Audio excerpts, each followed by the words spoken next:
Bismillahirrahmanirrahim. Let's start with our new lecture, that is lecture number 15 for web technologies and programming. In this lecture we will discuss about CSS3 version. Before proceeding to the content of today's lecture, let's discuss the overview of the previous lecture. This is the summary of the previous lecture. In the previous lecture, we have discussed the process to design a page layout. First of all, we have seen how to extract the requirement for a website. We have seen that a user need to know that who will be the audience of the application. What will be their age, their gender, their culture information, their skills about computer technologies. And then we have seen why they are going to use our application. What will be the purpose and features that uniquely defines our application so that user can use it.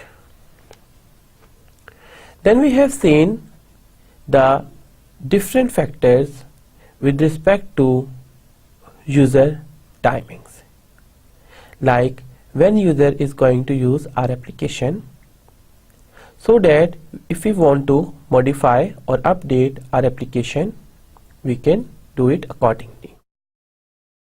So considering the audience or application and how they are going to use it, which features they are going to require in the website, and when they are going to use it, we need to extract the requirements. Then we have collectively and put all the logical requirements on a specific web page. So we are categorizing the related requirements on the specific web page. For example, for home page, a user needs to get registered, a user need to get sign up and sign in. So we are collecting all the required and related requirements of home page over here. And then we have seen that all the requirements are mapped on specific web page.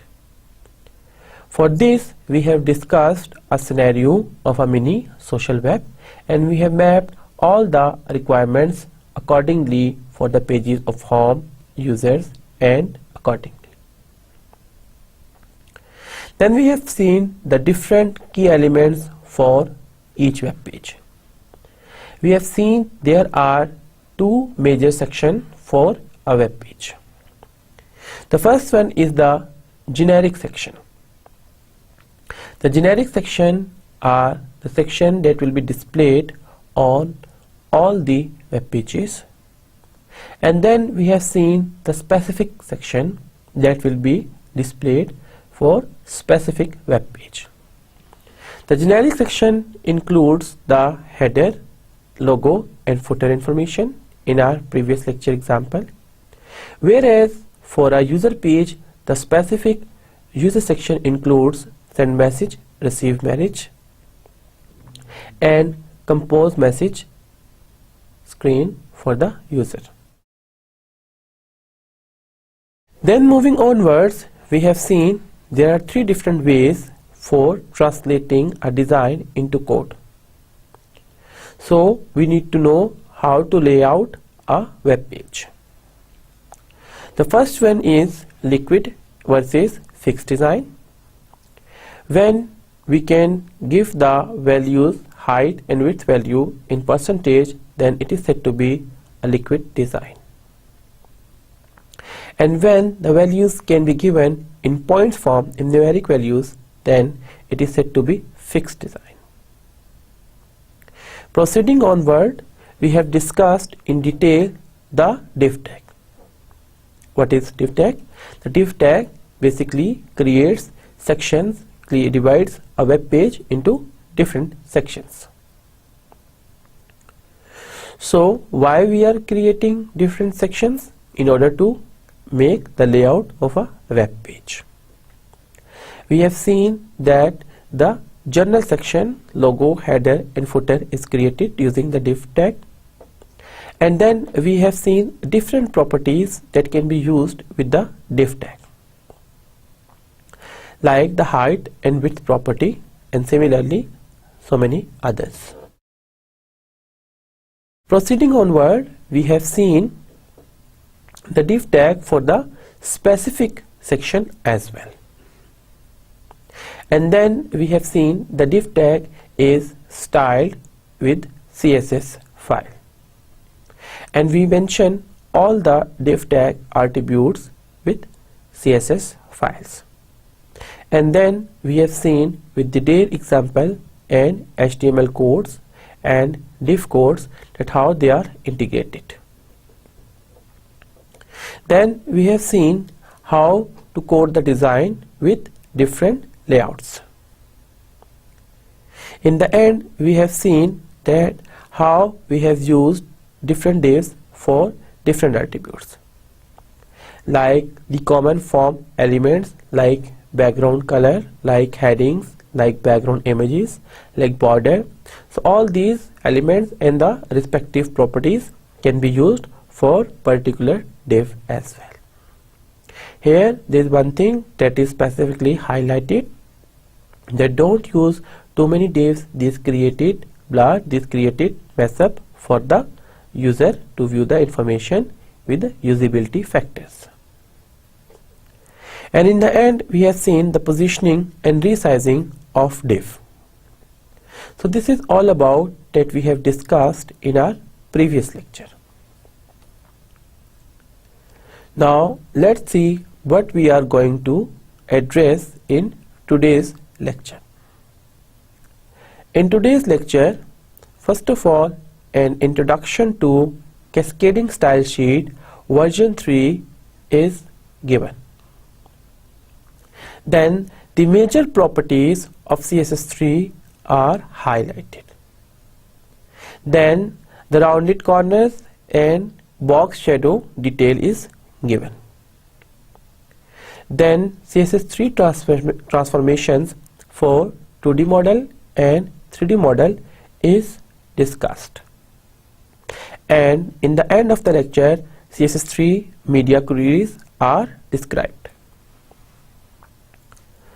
Let's start with introduction to CSS3.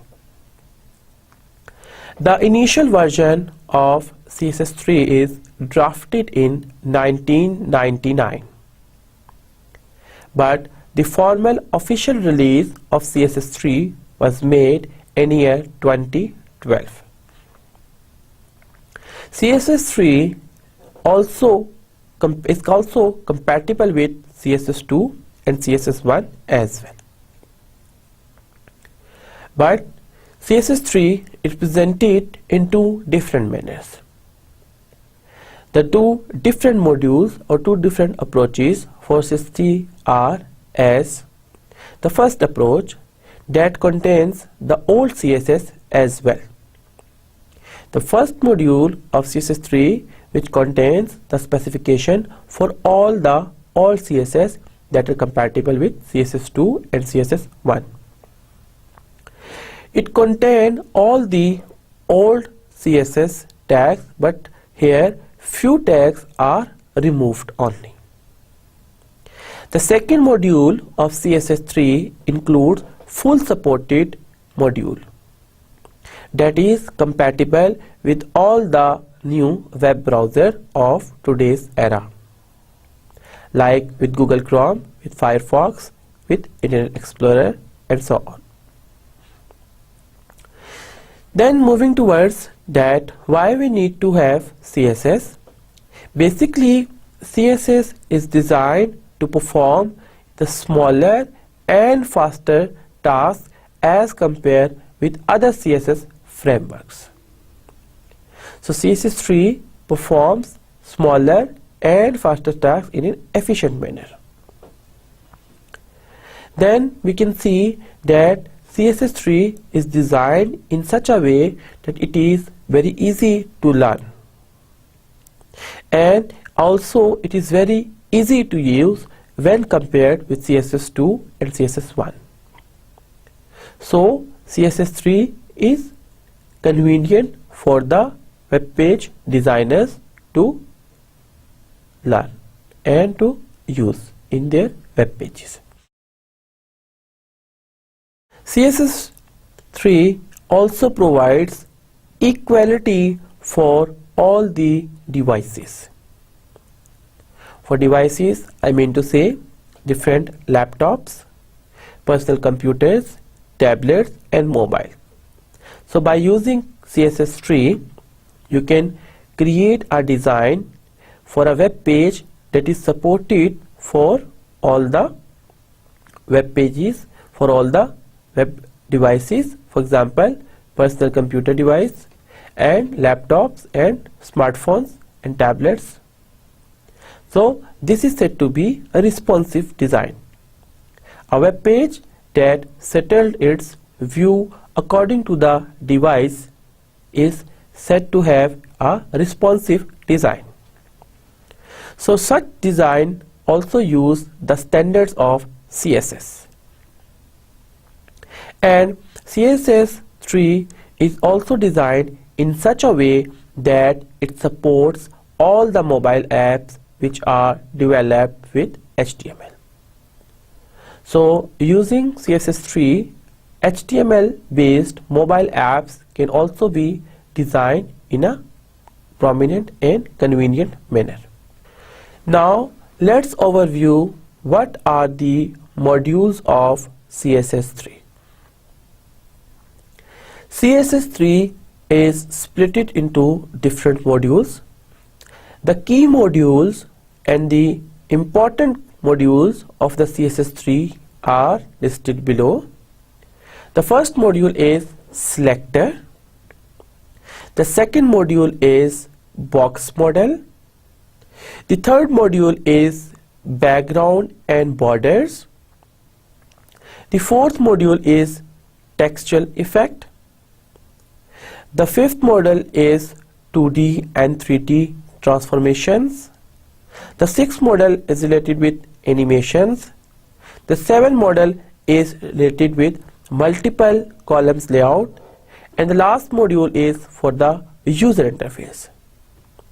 So understanding each module and how to apply it will make a sound learning for CSS3. Now CSS3 also supports the rounded corner for any given element. Using the CSS3 version, a user can give an element with the rounded corners by using a property called as border radius property. You can specify each corner separately if you wish. There are some rules to specify the rounded corners for any given element. There are 4 rules for it.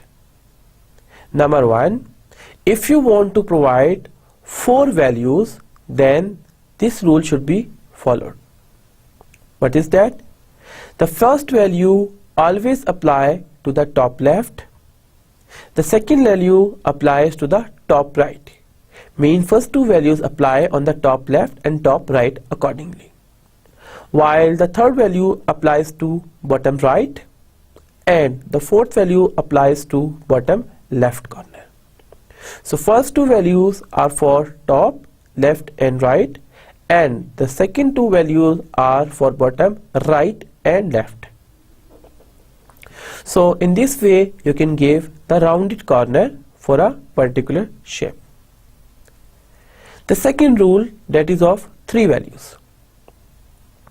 The first values applies to top left, The second values applies to top right and bottom left.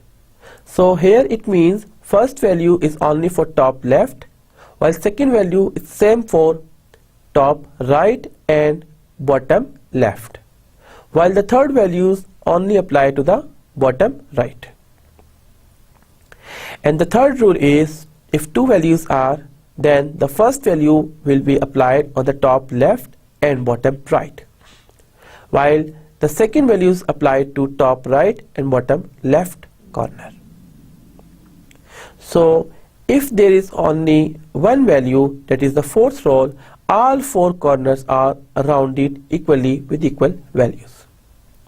So these are four rules for making rounded corners of any element.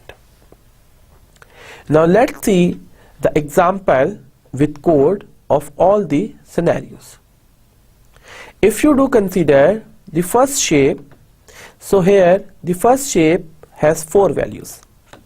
See how it is created. The border radius is given, that is 15 pixel top left, then 50 pixel top right, and then 30 pixel bottom left, and then 5 pixel bottom right. So in this way a border radius is created. Then background color is given with the hash code, that is color code for green color.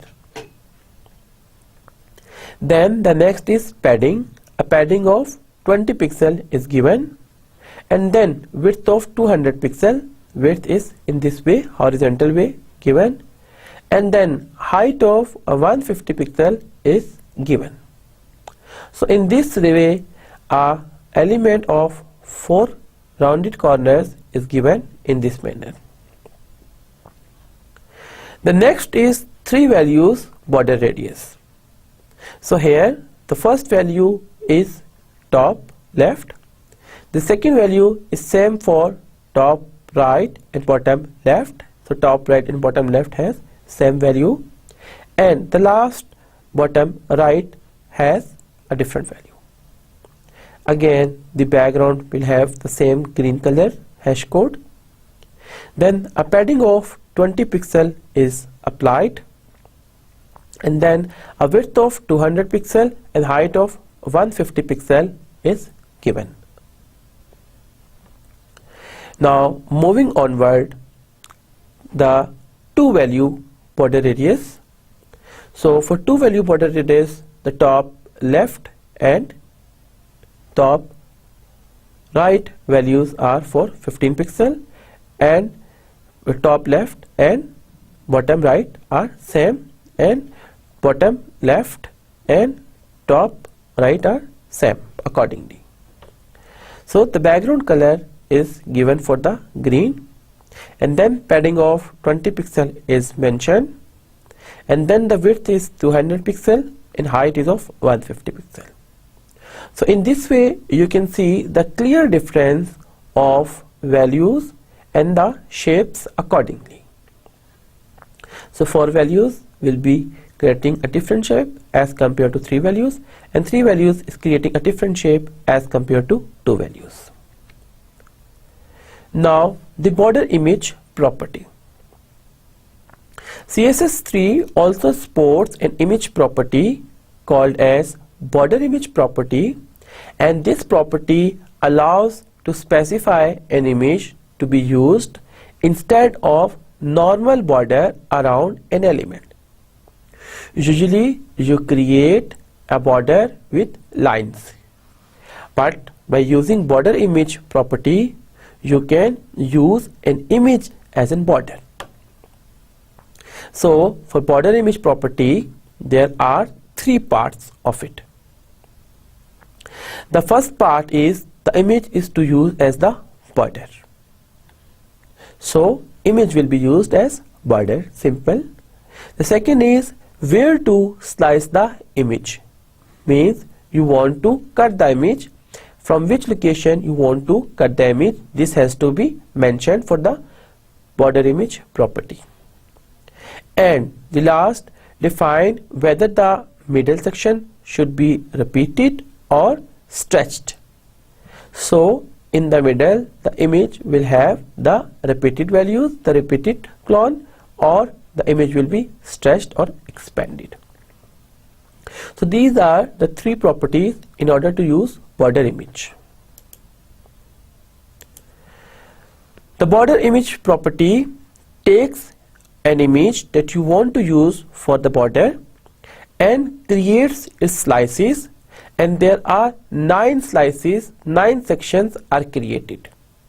For example, just like for a TikTok to board. It will then places the corners at the corners, and the middle sections are either repeated or stretched as specified by the web page designer. Always remember, in order to use border image, the element border image also needs the border property to be set. Now see how to use border image. First, the border image property is given, element name is given, and then the border is mentioned. How? With 2 values the border is mentioned, 10 pixel, and a solid transparent value attribute is given. Then the padding, that is, it will appear with 15 pixel is given. And then for different browsers it is mentioned. For example, for Safari it is mentioned WebKit border image, and you will mention it URL border.png 30 rounded shape. And similarly for Opera, and similarly for other browser. So you can see over here an image is appearing as a border over here with 2 value rounded shape. CSS3 also allows you to add multiple background image for an element using the background image property.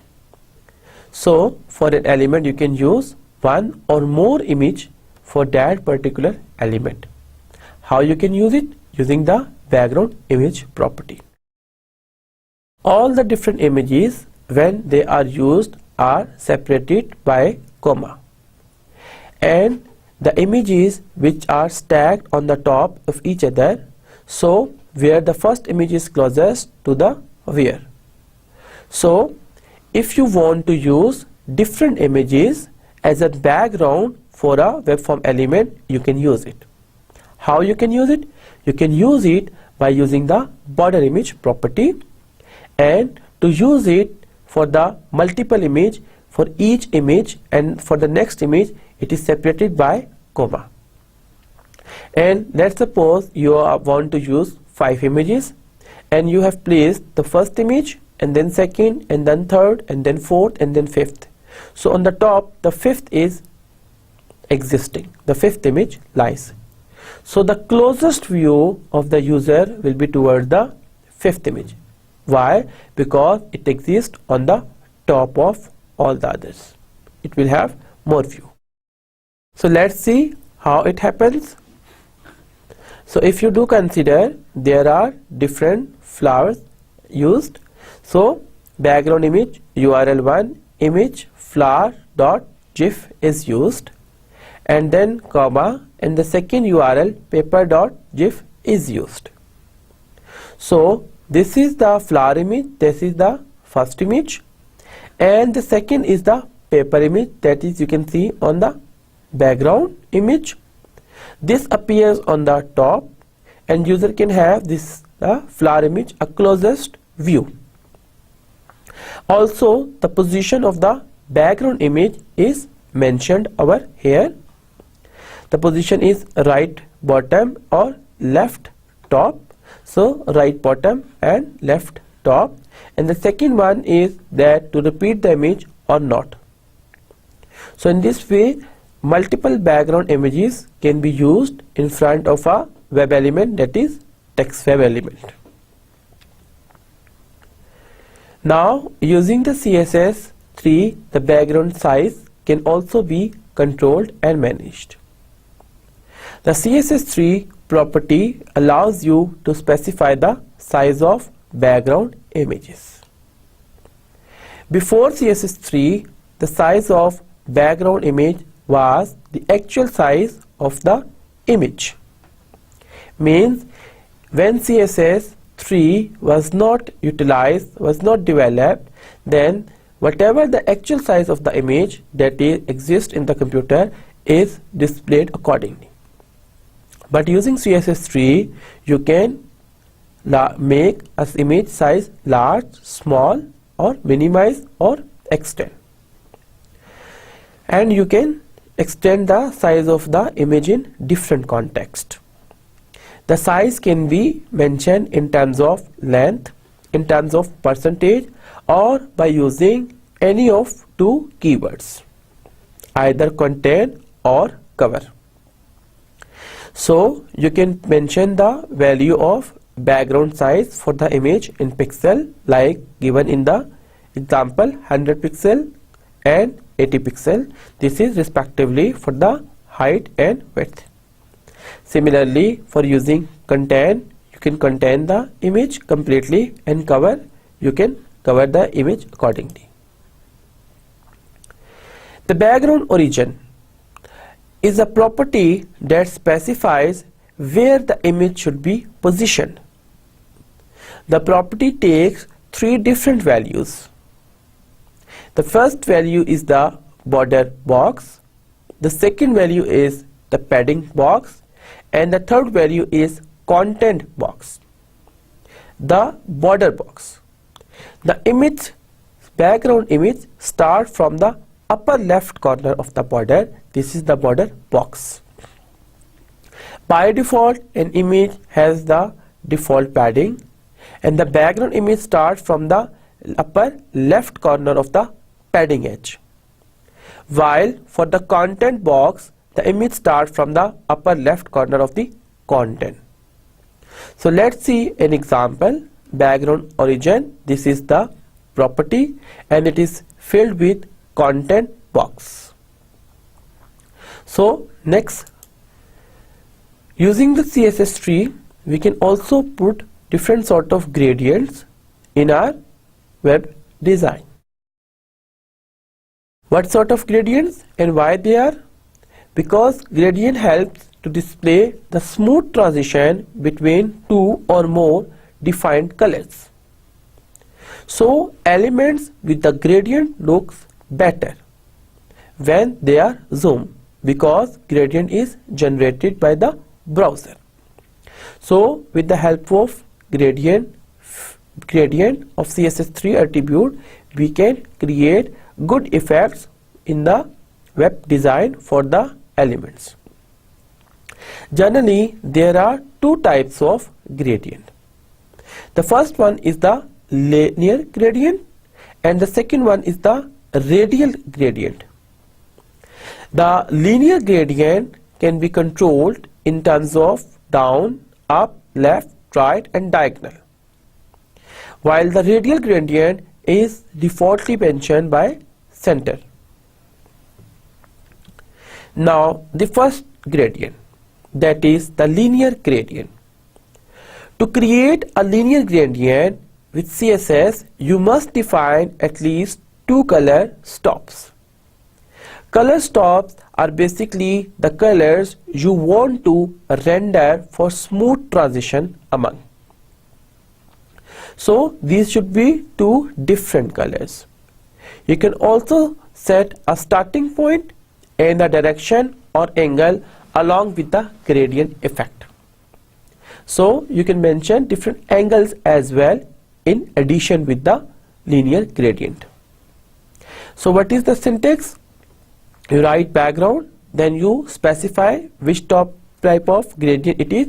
It is linear gradient, and then you mention the direction, then you mention the color, and then this is color stop 1, and then color stop 2 you are adding it. So let's see linear gradient.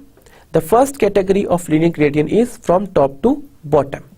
So if you do see on the top, this is a orange shade and below there is a yellow shade. A gradient is created between them by the browser.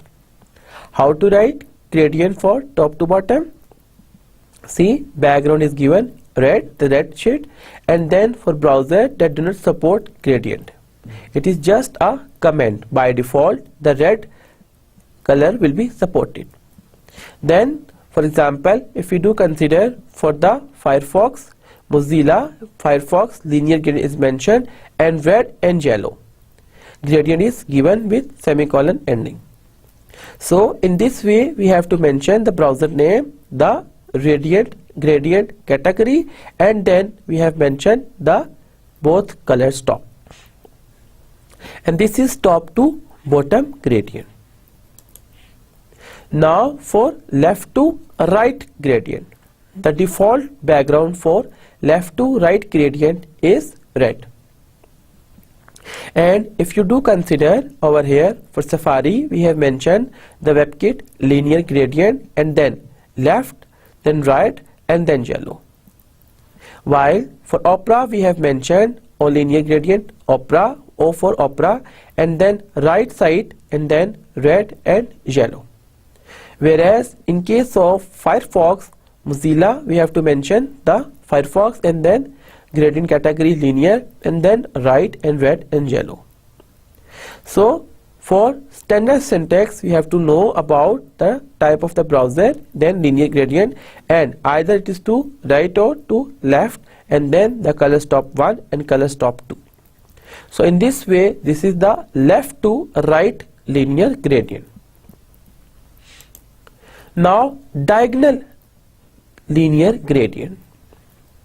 By default the background color is given red. Now in case of Safari, WebKit, Safari is mentioned, then linear gradient is mentioned in the left top, red and yellow is given. Then for Opera, Opera stands for Opera, then linear gradient bottom right is mentioned and then red with yellow. So bottom right gradient for Opera. Similarly for Firefox, Mozilla is mentioned, linear gradient is used, and bottom right is mentioned the position and then red and then yellow for the color stop 2. So the general syntax for the linear gradient diagonal is linear gradient mentioned to bottom right, color stop 1 and color stop 2, and then in that semicolon. Now using angle for the linear gradient. The background color is mentioned red. For the browser they do not support any gradient. For making angle, see the angle is created over here and it's an angle of 90 degree. So for Safari, WebKit, that is Safari linear gradient and then angle 90 degree angle, minus 90 degree is mentioned and then color stop 1 and yellow color stop 2. Similarly for Opera and similarly for Firefox, and the general syntax for writing the angle linear gradient is mention the linear gradient, then the angle, this is the 90 degree, so mention the angle and then the color stop 1 and then the color stop 2 detail. So now moving onwards, let's see what is the radial gradient. This is the second category of gradients in CSS3. A radial gradient is defined by its center.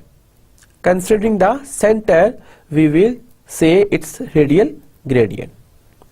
To create the radial gradient, again you need to define at least 2 color stops. What is the syntax of radial gradient? See the syntax. The background is mentioned radial gradient, then shape size at position is given, then start color is mentioned, and then last color is mentioned. So you can add with multiple colors, but at least 2 colors to be mentioned. Now see the examples implemented for radial gradients.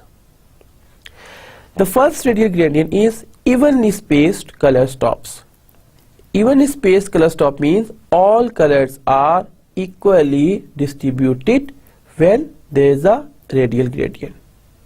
So considering from the center, by default red color is mentioned. Then the background, that is WebKit radial gradient, is given with three colors. The first is red, the second is yellow, and the third is green. So you can see the first color is in the center, the outer lies then with yellow, and then the green color. So this is the sequence that will be followed. As we have already said that the color that will be exist on the top will be more close to the user view. Similarly for Opera, similarly for the Mozilla Firefox. And what is the general syntax for writing radial gradient? Write radial gradient red, then next color stop yellow, then green. You can similarly add multiple color option for giving radial gradient. Now see, it is differently spaced color stop. The previous was evenly spaced color stopped. So if you reconsider, default is given again red, and then the red percentage is 5%, yellow is given a little more as compared to first color stop, that is red, 15%, and finally the green color is given with the maximum ratio, that is 60%. And if you add all these percentages, it leads to 80%. It means we still have 20% left with the color stop. So by default the color stop, if we are not giving, is shown as black. So same for the Opera and same for the Mozilla Firefox. So what is the general syntax for writing the radial gradient? Is mention the radial gradient with color option 1 and its relevant percentage, with percentage symbol mandatory, comma, space, and then gradient color to name, and then space its value of percentage, and then percentage symbol, comma, and then so on until the last color you wants to, and in the end you close the bracket with semicolon. So we have discussed the two color gradients over here and two categories of gradient over here, the linear gradient and the radial gradient. Now we are going to see the shadow effects in CSS3. We can also add shadow to our content using CSS3 shadow effects. There are two major types of shadow effects. The first one is text box shadow effect, and the second one is box shadow effect. Let's see the first one, text shadow effect. Now see over here, in the first row the text effect is mentioned for 2 pixel to 2 pixel. So you are directly giving the pixel value, and default is shown in black color. The second text effect is presented with 2 pixel main text and 2 pixel, and again the shadow is mentioned with the color red. So it shows that text is appearing with the shadow in the red color. If you do consider the third one, the text shadow is mentioned with 2 pixel, 2 pixel, 5 pixel, and red. So it means the text will appear with 2 pixel, then shadow of 2 pixel, and then the color of the shadow will be red with 5 pixel. And in the end it is written the pixel values are given for text rounded shapes 0, 0 and 3 pixel, and then a color hash code for particular color. So in this way you can create shadows, different categories of shadows with different colors for the shadow in the text using text shadow property. The next is box shadow property. Now see, for the box shadow there are 2 pixels given, 10 pixel and 10 pixel. So there is a box and the box has the content. This is yellow div element with the black box shadow. So the shadow is shown in black color. And if we consider the second category of the box shadow, it is given 10 pixel space 10 pixel gray. So the gray will be associated with the shadow color. So again the text that is written in the box is clearly explaining it. This is a yellow div element with a gray box shadow. So the shadow over here has the gray color. So you can change the colors of the shadow for any box using the box shadow property in CSS3 version. Now another attribute of CSS3 property is text overflow. Now see, the first category for the text overflow is clip. By clip means that stop wherever the text is overflowing. See, this is some long text that. So at that the text is clip. Clip means cut it over here, that clip is mentioned. The second is text overflow ellipsis. So this is some long text and that is mentioned with a dot dot dot, and this dot dot is basically ellipsis. So these are two ways for the text overflow. Now moving onward, we can see the word wrapping. CSS3 presents word wrapping in two different ways. What is the first way of text wrapping? Without word wrapping, if you are not using any word wrapping, the container, div container or cell pad will extend with the values. For example, this paragraph contains a very long word and this is very long word. So this is going outside the defined boundaries. But when you are going to use the property of word wrap, then you have to mention it, break the word, then what will happen, that the word will be adjusted inside the defined boundaries of the box. So again, the word is not cut down, the word is moved with the new line inside the box. So using word wrap, you can mention all the relevant text in the specified box. Now the CSS3 has another property that is said to be 2D transformation. CSS3 transformation allows you to translate and to rotate and to scale and to skew different 2D elements. What is a transformation? Transformation is basically an effect that lets an element to change its shape, size and position accordingly. So there are the following key properties that apply to 2D transformation. What are the 2D transformation properties? The first one is translate. The second one is rotate. The third one is scale. The fourth one is skew with X, horizontal view. The fifth is skew Y, the vertical view. And the last property for 2D transformation is matrix. Let's see all the 2D properties in detail one by one. The first property, that is the translate property for 2D transformation. The translate method moves an element from its current position according to the parameters given for the x-axis and the y-axis. So the translate method according to x and y-axis move its position.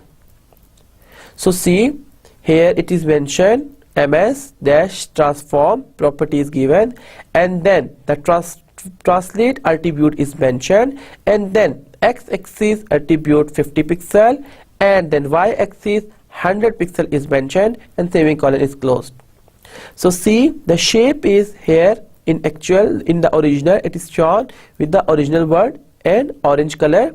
After the applying of transform property on this 2D shape object, the object is moved one or some space onward or as per y-axis pixel or x-axis pixel. So this is the translate method that is transform the 2D element. Now the next property for 2D transformation is rotate. For rotating, the rotate method rotate an element either clockwise or counterclockwise depending upon the degree given by the user. So let's see, a transform method is given with a rotate method is given, and the method takes the values of degree where 20 degree is mentioned. So here you can say in the diagram, the background object that is of orange color was in the original position. When transform method for the rotate is applied, then the transform is moved where how much as per 20 degree. It is not changing its x-axis or y-axis, it is just moved in the shape. Size is not getting any difference. So the next property is of scaling. The scale method is used to increase or decrease the size of the 2D element. And how much to increase? It depends upon the width and the height that is given by the user.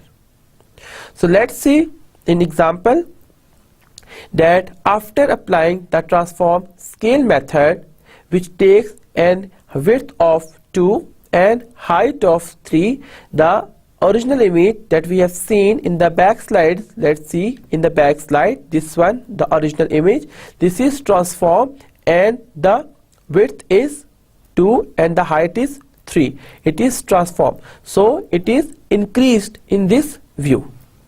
This is with the help of scale method for 2D transformation. Next, the skew method. The skew method basically skews an element along with x and y axis. Skew means change the view in different given angles. So let's see how it is skewed by using the MS transform skew method, which takes the parameter of degree in x-axis, the first one that is 20 degree, and then the degree of y-axis that is 10 degree in this scenario. And if you do consider, the output is shown over here, it is skewed for x-axis and y-axis accordingly. So it is 20 degrees skewed for x-axis and 10 degrees skewed with respect to x-axis. This is with the help of skew method for 2D transforms. Next, matrix. CSS3 also supports the matrix method. And what does matrix methods do? Matrix method combines all the 2D transform methods into one. So it is, you can say, a combination of all the 2D transform methods, that are rotate method, that is skew method, and similarly. So let's see how to apply matrix method. See MS transform, then matrix, and then all the attributes of the matrix methods is given in angle and height and width accordingly. So the matrix methods allows all the parameters to apply, and it is then also scaled, and it is also rotated, and it is also skewed accordingly. Now move towards the 3D transformation. CSS3 also allows you to transform your elements using the 3D transformation. In order to apply the CSS3 properties to 3D, we need to know three different methods. That is rotate x-axis, rotate y-axis, and rotate z-axis. Let's see all the methods one by one. The first method is rotate X method. With the help of rotate X method, an element around its x-axis can be shown at a given degree. So see, by applying the transform method, rotate method is given and it takes the value in degrees, that is 150 degree it is rotated. So in the orange color the original 3D shape is given.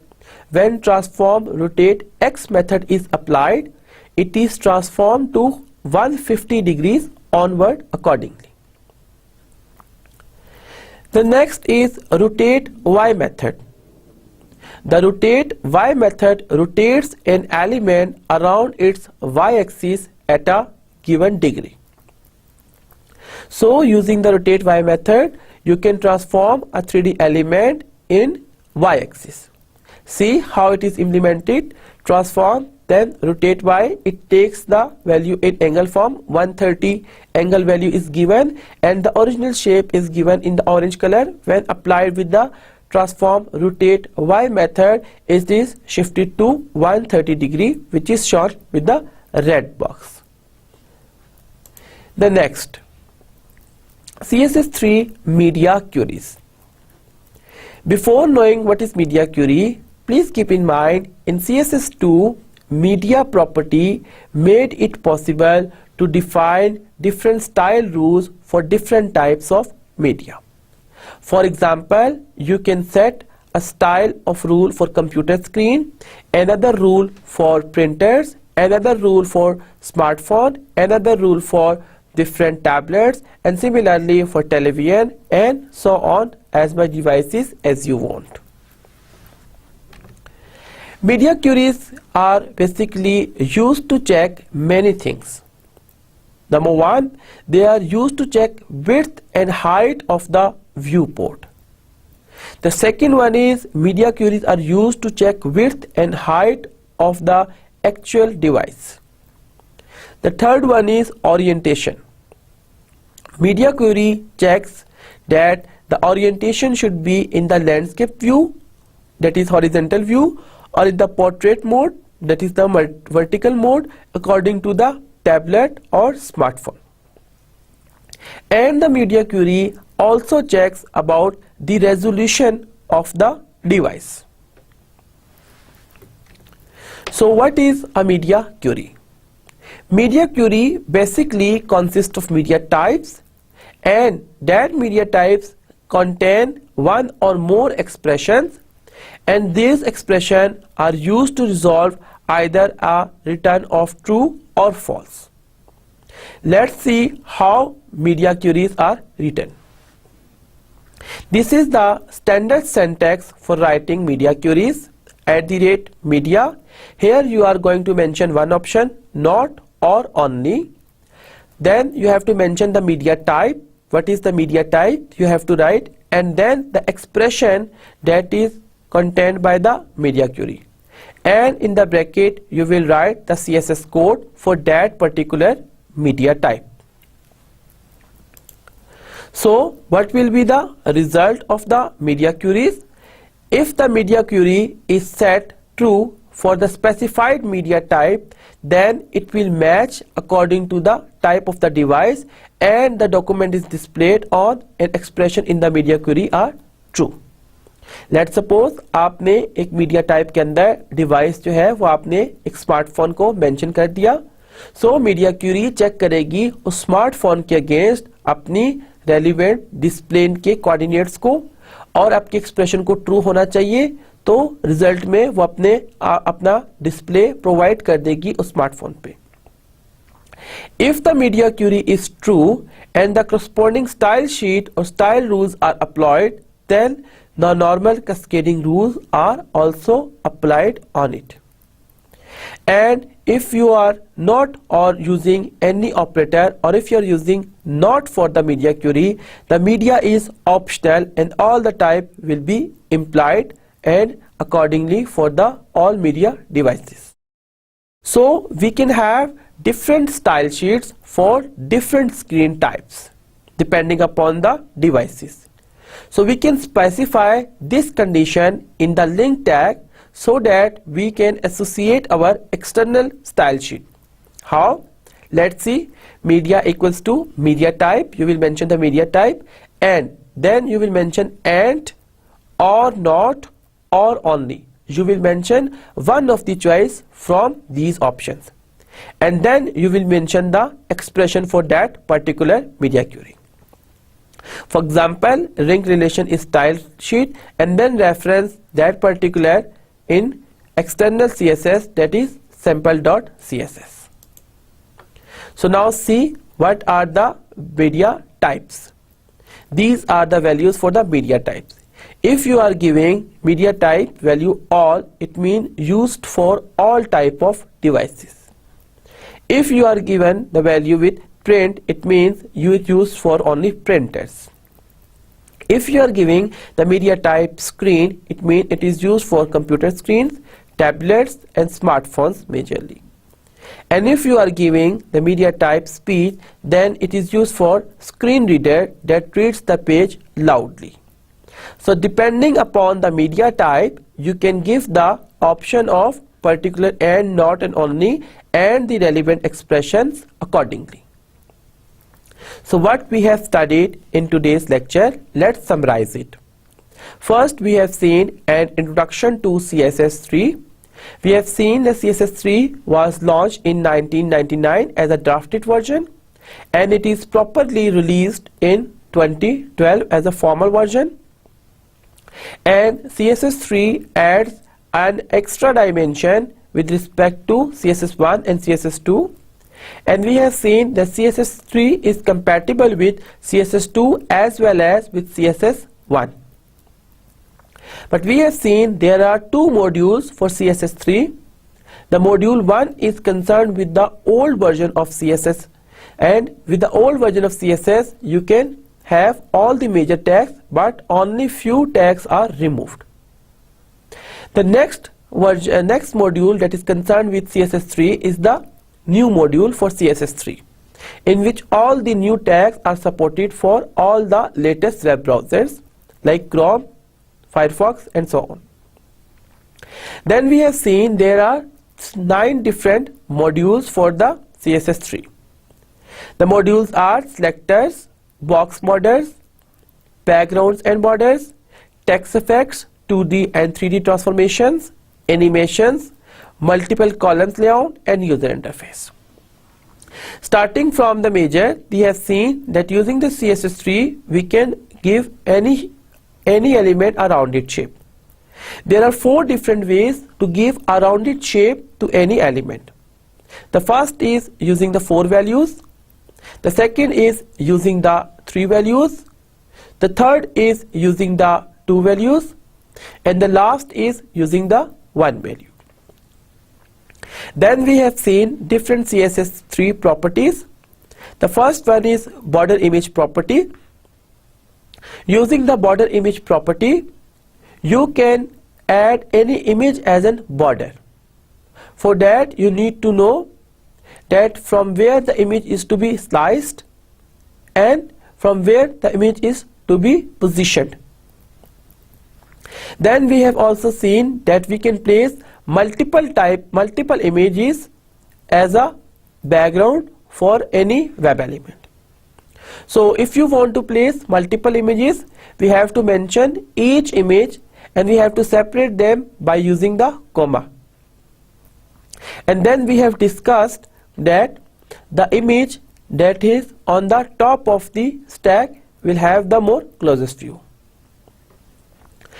Moving onward, we have discussed 2 different gradients. We have discussed the linear gradient and then we have discussed the radial gradient. In linear gradient, we have seen different functions for the linear gradient, and we have seen that the general pattern for writing the linear gradient is to mention linear gradient and then its relevant color stop 1 and color stop 2. If you want to add multiple colors, by using the comma you can add multiple color stops. Then we have seen the radial gradients, and we have seen the radial gradient starts from the center and we have discussed the radial gradient different methods, that rotate X and rotate Y majorly. Then we have shown different text shadows, how to create text shadows, and we have seen that the color of the shadow of the text can also be changed. Then we have seen text overflow. For that we have seen when text is overflow, either we are stopping at that particular point and we are ellipsing it.